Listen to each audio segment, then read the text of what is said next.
ഒടുവിൽ കർത്താവിലും അവന്റെ അമിതബലത്തിലും ശക്തിപ്പെടുവീൻ.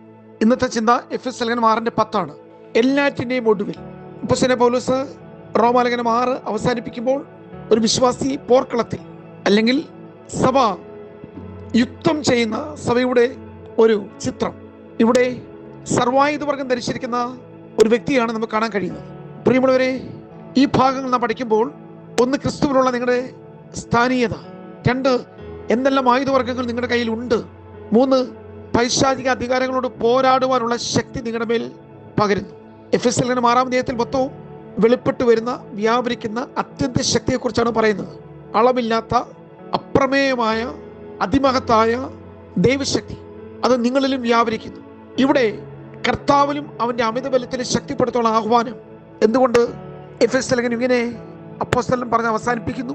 നാം നമ്മുടെ കഴിവിലോ പ്രാപ്തിയിലോ മിടുക്കലോ അല്ല പൈശാചിക സ്വാധീനങ്ങളോട് എതിർക്കുന്നത്. കർത്താവ് നമ്മുടെ മേൽ പകരുന്ന ദൈവശക്തി കൊണ്ട് മാത്രമാണ്. പ്രിയമുള്ളവരെ, ആ ശക്തിയാണ് നിങ്ങളെ നിലനിൽക്കുവാൻ, മുൻപോട്ട് പോകുവാൻ, ആയുധധാരികളായി പിശാചിനെതിരെ യുദ്ധം ചെയ്യുവാൻ നിങ്ങളെ പ്രാപ്തരാക്കുന്നത്. അവിടെയാണ് നിങ്ങളുടെ വിജയം. നാം ഒരിക്കലും ആശ്രയിക്കുന്നത് നമ്മുടെ സ്വന്തം മിടുക്കലോ കഴിവിലോ പ്രാപ്തിയിലോ അല്ല. ഇന്നത്തെ ചിന്ത കർത്താവിലും അമിതബലത്തിലും ശക്തിപ്പെടുവാൻ.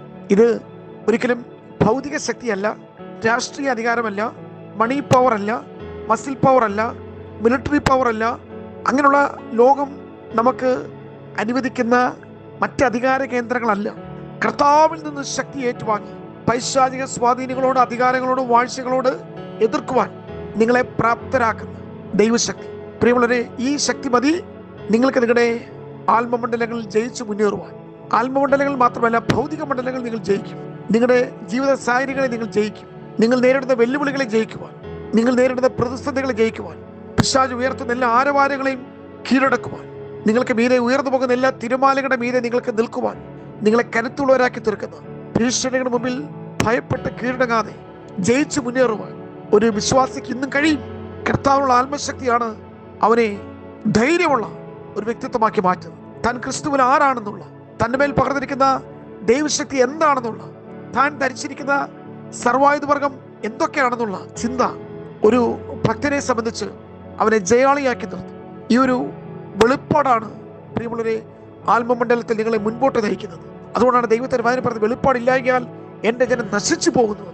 നിങ്ങൾക്കുണ്ട്, സർവായുധവർഗം നിങ്ങൾക്കുണ്ട്, ദൈവശക്തി നിങ്ങളുടെ മേലുണ്ട്, നിങ്ങളുടെ മേൽ ധാരാളമായി പകരുന്ന ദൈവകൃപയുണ്ട്. നമ്മൾ ആ കൃപയെക്കുറിച്ചാണ് അടുത്ത് ചിന്തിക്കുന്നത്. ആ കൃപ എല്ലാറ്റിനും മതിയായതാണ്. ആ കൃപ നിങ്ങളെ ശക്തിപ്പെടുത്തുന്നതാണ്. അത് ദൈവത്തിന്റെ ദാനമാണ്. അത് നിങ്ങൾക്ക് സമൃദ്ധി നൽകുന്നതാണ്. സമൃദ്ധി എന്ന് പറയുമ്പോൾ ജീവന്റെ സമൃദ്ധി, അനുഗ്രഹങ്ങളുടെ സമൃദ്ധി, അതിന്റെ കവിഞ്ഞൊഴുക്ക്. ദൈവത്തിന്റെ വചനം പറയുന്നത്, മോശ മുഖാന്തരം ന്യായപ്രമാണം വന്നെങ്കിൽ യേശുക്രിസ്തുവിന്റെ നിറവിൽ നിന്ന് നിങ്ങൾക്ക് എല്ലാവർക്കും കൃപമേൽ കൃപ, കൃപമേൽ കൃപ നിങ്ങളുടെ മേൽ ഇന്നും ധാരാളമായി പകരപ്പെടുന്നു. അങ്ങനെയാണെങ്കിൽ പ്രിയ സഹോദരങ്ങളെ, തൽസമയത്ത് സഹായിപ്പാനുള്ള ദൈവകൃപ പ്രാപിപ്പാൻ നിങ്ങൾ ദൈവസന്നിധിയിലേക്ക് അടുത്തു വരുവാൻ വചനം നിങ്ങളോട് പറയുന്നു. നമ്മിൽ നിന്ന് ദൈവം എന്തെല്ലാം ആഗ്രഹിക്കുന്നുവോ അതെല്ലാം നമുക്ക് സൗജന്യമായി നൽകുന്നതാണ് ദൈവകൃപ. ദൈവം നമ്മിൽ നിന്ന് സ്നേഹം പ്രതീക്ഷിക്കുന്നുണ്ട്. എന്നാൽ നാം സ്നേഹത്തിൽ കുറവുള്ളവരാണെന്ന് ദൈവം മനസ്സിലാക്കുന്നു.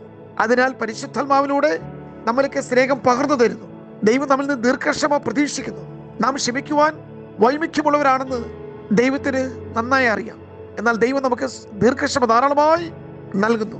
ചില പ്രത്യേക സാഹചര്യങ്ങൾ നാം അശക്തരാണെന്ന് ദൈവം അറിയുന്നു. അതുകൊണ്ട് നമുക്ക് പ്രാപ്തി നൽകുന്നു, നമുക്ക് നിൽക്കുവാനുള്ള കൃപ ദൈവം നൽകുന്നു.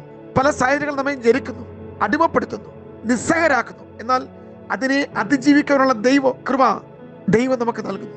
അതുകൊണ്ട് നിങ്ങളിപ്പോൾ ന്യായപ്രമാണത്തിനല്ല, കൃപയ്ക്കത്രേ നിങ്ങൾ അധീനരായിരിക്കുന്നത്. ഈ കൃപ ഇന്ന് പലക്കാലം നിങ്ങളുടെ മേൽ ധാരാളമായി കർത്താവ് പകരുവാൻ ആഗ്രഹിക്കുന്നു.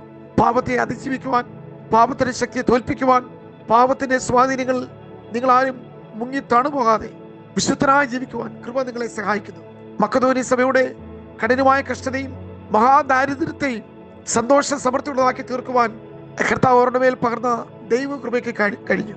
അത് മാത്രമല്ല, ബലഹീനതയിൽ തികഞ്ഞു വരുന്ന ദൈവശക്തിയാണ് ദൈവകൃപ. നാം ഇന്നലെ കേട്ടത് വിശ്വാസത്തിന്റെ ശക്തിയെക്കുറിച്ചാണ്, ആത്മാവിന്റെ ശക്തിയെക്കുറിച്ചാണ്. ഇന്ന് നാം കേൾക്കുന്നത് കർത്താവിലും അമിത ബലത്തിലുള്ള ദൈവശക്തി, അതുപോലെ നിങ്ങളുടെ മേൽ ധാരാളമായി പകരുന്ന ദൈവകൃപയെക്കുറിച്ച്. ഈ കൃപയുടെ അത്യന്ത ശക്തി, ആത്മാവിന്റെ ശക്തി, വിശ്വാസത്തിന്റെ ശക്തി, ഒടുവിൽ കർത്താവിലും അമിത ബലത്തിൽ ശക്തിപ്പെടുവാനും അങ്ങനെ ജയാളികളായി നിൽക്കുവാൻ കർത്താവ് നമ്മെ സഹായിക്കട്ടെ. God bless you.